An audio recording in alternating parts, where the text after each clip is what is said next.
예. 그런데 어제 이 자리에서 전 목사가 왜 정치에 관여하게 됐는지에 대한 관련 발언을 했는데요. 그러자 이제 바로 참가자의 항의가 이어지는 모습이었습니다. 보신 것처럼 항의가 이어지자 이 전 목사 이제 나가라면서 손짓을 하는 모습이었습니다. 예. 하느님의 성령을 들었는데 대한민국 망한다. 이런 성령을 하느님이 전 목사에게 했다. 저는 믿기지 않습니다. 그러면요, 김태일 기자, 이런 식으로 자꾸만 황교안 대표라든지 아니면 보수가 정광훈 목사와 같은 좀 극단적인 사람들하고 자꾸 연계시키면 전체적으로 이미지가 굉장히 안 좋아져서 당의 이 중도를 향한 당의 외연 확장에 한계가 있을 텐데 지지율은 또 그렇지는 않은 것 같아요. 그렇습니다. 그래서 이제 리얼미터가 이제 지난주에 그 여론조사를 해서 오늘 결과를 발표했는데 이 민주당의 정당 지지율은 지난주보다 1.3%포인트 하락한 39.9%. 네. 반면 한국당은 1.4%포인트 오른 30.9%로 나타났거든요. 예. 근데 이제 민주당이 한국당 모두 이제 등락은 이제 소폭 수준에서 움직였는데 그럼에도 이제 민주당의 경우에는 이 4+1 협의체를 통한 이 선거법 개정안 합의 지연 그리고 민생법 처리 지연으로 인한 이런 실망감이 좀 반영된 것으로 보이고 한국당 같은 경우에는 지금 지지율이 올랐지 않습니까? 근데 이제 중도 보수층, 진보층, 20, 30대 등에서 지지율이 올랐어요. 이걸 보면 민주당 지지율 하락에 따른 이제 반사익 정도로 볼 수 있는데 지금은 장애 집회가 지지율 상승에 영향을 미쳤을까 이런 관점에서 보면 지난주에 보면 국회 이제 폭력 집회도 있었고요. 이후에 국회 밖으로 나가서 장애 집회도 하지 않았습니까? 이게 이제 주 초반이었어요. 근데 주 초반에 한국당 지지율이 2%대로 떨어졌어요. 그러다가 이후에 반등을 했거든요. 이걸 보면 장애 집회는 한국당에게도 그렇게 큰 도움은 되지 않는다. 이렇게 좀 분석을 좀 해볼 수 있을 것 같습니다.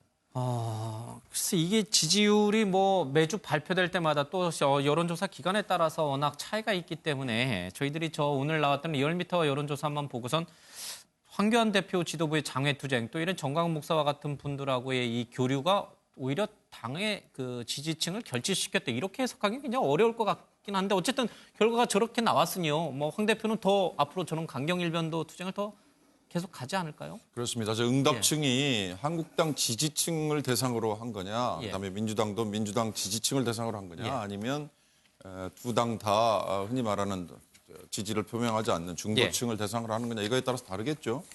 제가 보기에는 글쎄요, 이 일주일마다 나오는 여론조사이긴 하지만 아까 우리 김태일 기자는 4+1과 민주당 간의 어찌 보면 협상, 그다음에 한국당을 제외하는 거 이런 거 영향을 미쳤을 거고요. 제 개인적으로는 한 가지 정부의 12, 16 부동산 대책 이게 물론 소수층만을 대상으로 종부세도 올리고 좀 더 고삐를 조인 거지만 그로 인해서 생긴 박탈감 같은 것도 혹시 작용하지 않았을까 이런 경제적인 요인도 분명히 있을지 몰라요. 여러 가지 작용을 하는 건 분명한데 문제는 이게 과연 총선 때까지 그대로 이어지느냐 그건 절대 아니죠. 비례한국당이라는 이 카드가 한국당 입장에서는 절묘한 신의 한 수일지 모르지만 매번 총선 때 보면요 우리 국민들이 그렇게 호락호락하지 않았다는 걸 결과를 보면 알 수 있습니다. 아주 절묘하게 결과가 나온 거 보면 뭔가 견제와 균형을 잘 우리 국민들은 한다. 선택을 정말 잘한다. 그 점을 아마 정당들이 감안해야 될 것 같습니다.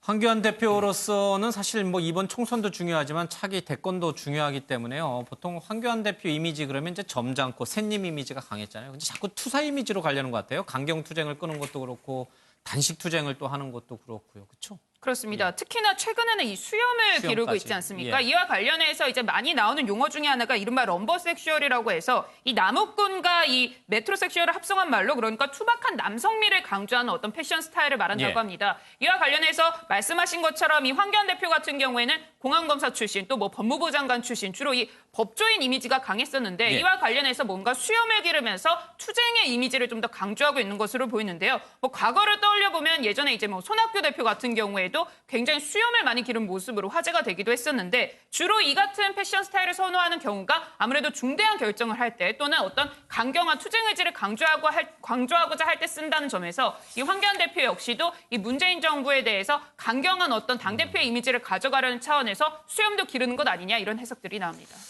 제가 미국에 1년 연수가 있을 때 미국 젊은 친구들이 하도 수염을 기르고 다니는데 너 왜 수염 기르냐 이렇게 물어봤더니 나이 들어 보이려고 기른다 이런 줄. 그러니까 섹슈얼하다라거나 아니면은 뭐 강한 투사 이미지 이거하고는 사실 거리가 먼 거거든요, 수염이. 제가 보기에는 단식 예. 그리고 현재도 이어지고 있는 농성 예. 이거의 연장선에서 그걸 표현하기 위한 방식이 아닐까. 예. 또 하나는 지금이 비상 상황이다라는 거를 예. 아마 몸으로 보여주기 위한 게 아닐까.